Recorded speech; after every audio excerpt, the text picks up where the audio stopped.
It was my first year in pharmacy school and I'd never heard of it before.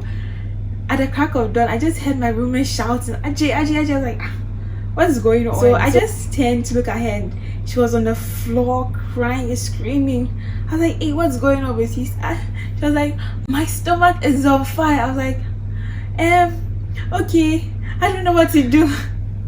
So I woke up my other roommate and then they were like, oh, she has an ulcer. I'm like, ulcer? Like, yeah, pharmacy student, don't you know what an ulcer is? I was like, no, I don't.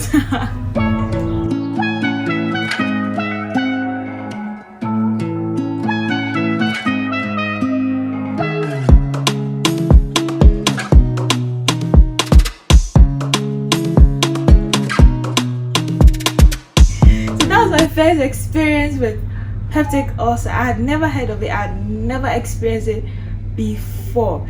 So usually people come into the pharmacy and say something like, that's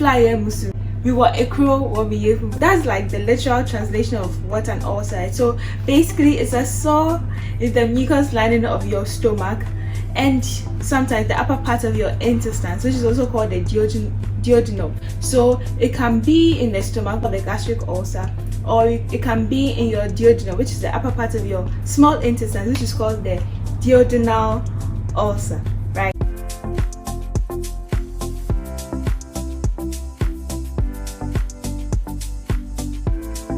So Helicobacter pylori is a bacteria that is found usually in very unsanitary conditions and then in crowded places. So obviously if you're like me that buys wache and stuff from outside, you probably have come into contact with Helicobacter pylori. Let's call it H. pylori for short. Okay, so now what this bacteria does is that it burrows into your stomach, right? And that's what causes the sores or lesions in your stomach lining.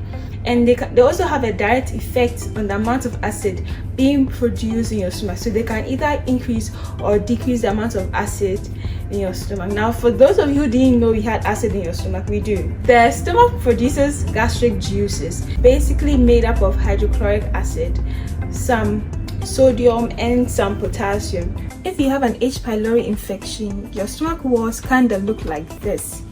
And if you remember in chemistry class, you know an acid is corrosive. So if the stomach walls are not protected, it makes the sore, which is already being caused by the H. pylori, worse.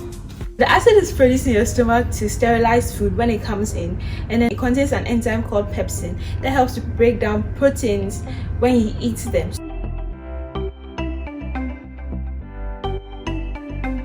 Yes, painkillers called NSAIDs. Now NSAIDs stands for non-steroidal anti-inflammatory drugs. Okay, so these are basically anti-inflammatory drugs for pain.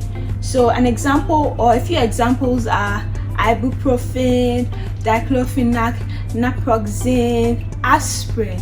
Okay, so now if you are taking these medications on the regular, like for maybe chronic pain, so people experiencing chronic pain are people that experience pain as a result of a disease, okay, for a very long time, they will need to be on this painkiller.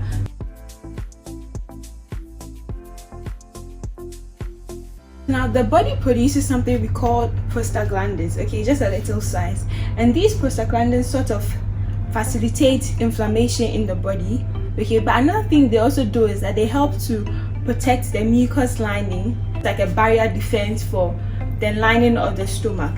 Now these anti-inflammatory drugs, they prevent an enzyme called COX, which is responsible for producing these prostaglandins. So if there's no prostaglandin, that means that the walls are going to be left defenseless, basically, especially if this happens for a long time, okay. And it can make you more susceptible to getting a sore, because if you take a medication and it's a little irritating, it can irritate your stomach walls because there's no defense anymore, right? That means that your walls are going to be down, so your defense is down. That means you can get an irritation, which can lead to a sore. So some classic signs of an ulcer are burning sensation in the left upper stomach that sometimes radiates to the back, nausea after taking food, vomiting, bloating, darkened or black stools, frequent need for antacids, burping. If you do think you have an ulcer, or you might have one two or more of the symptoms I mentioned, please talk to a healthcare professional. Talk to your pharmacist, talk to your doctor, talk to someone, a healthcare professional, okay, not your friends, a healthcare professional, to give you professional advice on what to do next, where to go, have your tests done. Okay, it's not really scary, it's not scary, it's something that can be treated and taken care of in a nutshell. Okay, so then thanks for watching, have a good day, bye.